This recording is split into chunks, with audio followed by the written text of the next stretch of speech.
Let's go with Hamster, Andrew Hamilton.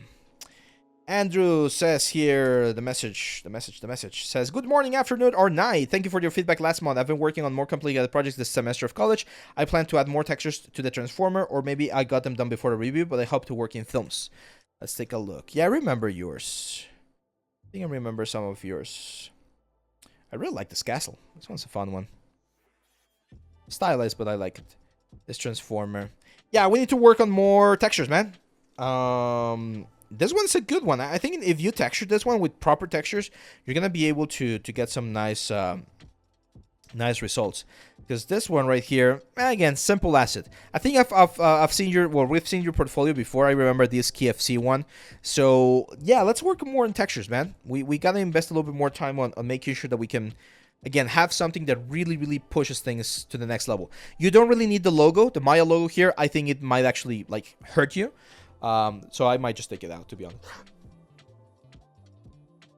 Oh, there you go, Dracmus. Yeah. So check the part where I do the leather for like the gloves and some of the armor, because that leather complexity is something that you can add to some of this leather as well, this black leather.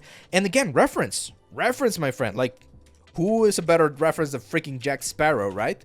So if you look for Jack Sparrow coat, you're gonna be able to see how it looks on the movie.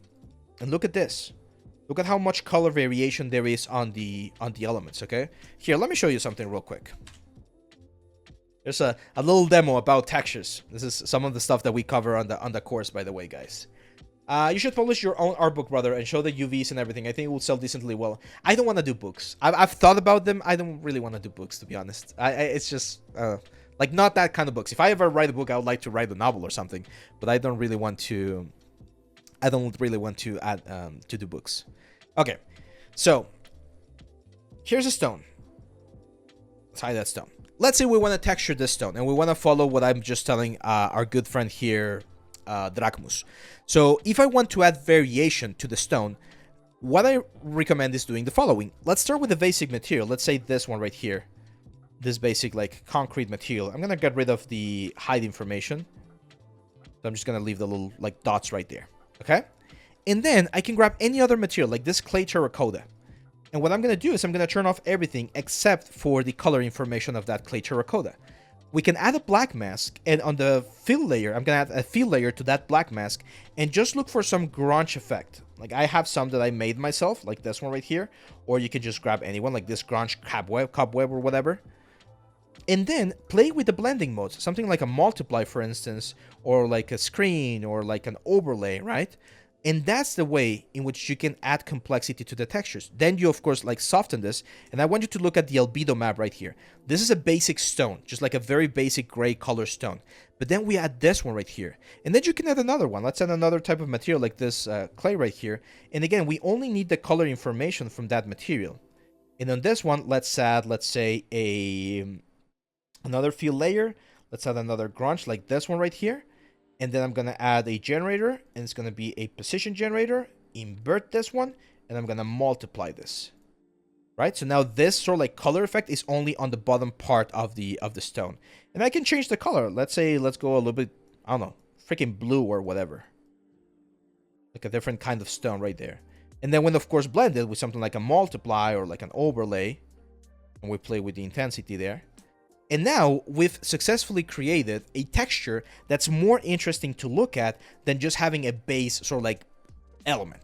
And we haven't even added anything like a metal edgeware or what's the word, or things like that.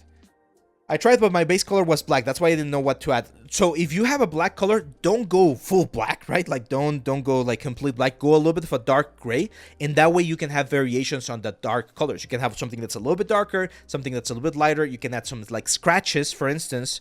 I don't have leather here. Or actually, do I have leather? Here's what I would do. Let's say this is like a leather stone or whatever. So if I grab this leather grain.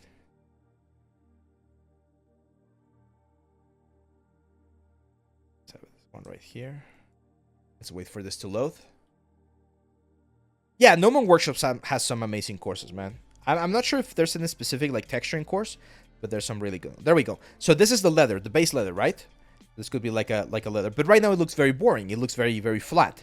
If I add that color variation, that immediately gives me a little bit more, well, variation. And the leather, again, don't make this completely dark. It's going to be impossible to play with colors at that point.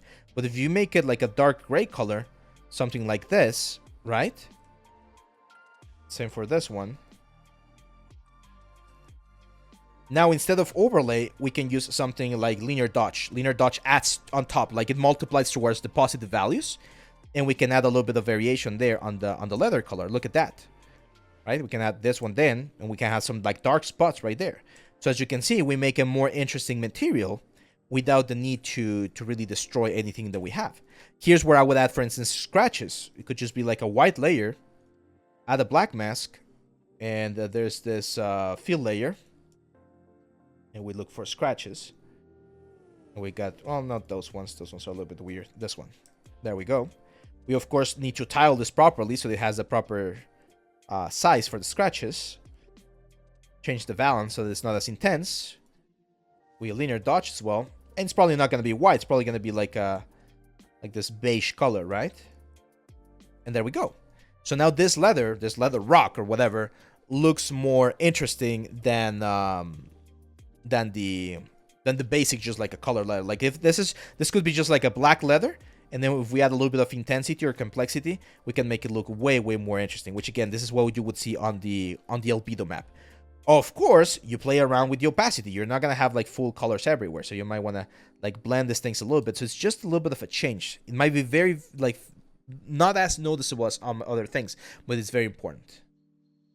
I made a calculation on your courses, and I'm going to be serious on this. So your only course that I have not saw yet, the 21-hour course, which is a lot time, costs $2 per hour. I saw Jay Hill's work, but for 1,500 uses, I'm not sure he will teach me exactly what I need. And yeah. If you divide the amount of time that my courses runs and divide it by the amount of dollars it costs, I think it's a very fair price. I've even gotten people telling me, oh, you should sell this like way more expensive, but I don't want to do that because it feels, I don't know, it feels weird to do it. So I'm always going to try to price them as fair as possible. But yeah. Do you mention in your CV or portfolio that you took some courses? Me? Like on my course? Not really. No, I don't mention that. I mentioned that I teach courses. I'm not sure if I have my up-to-date CV here. Where did I have it? I need to check where my like most current CB is, but yeah. Leather rock sounds like a new genre. Yeah, right? I recently saw a short of yours where you mentioned tiling textures in Painter is different compared to Maya. No, it's not different, man. Bala, it's the same thing, but it's depending on which element you use. So right now, I'm tiling within the UV maps. Check the video that I released this week on the YouTube channel, because I explained how to do the tileable material setup. It's not tileable texture, it's tileable material, okay? So there we go. So yeah, let's go to the next one.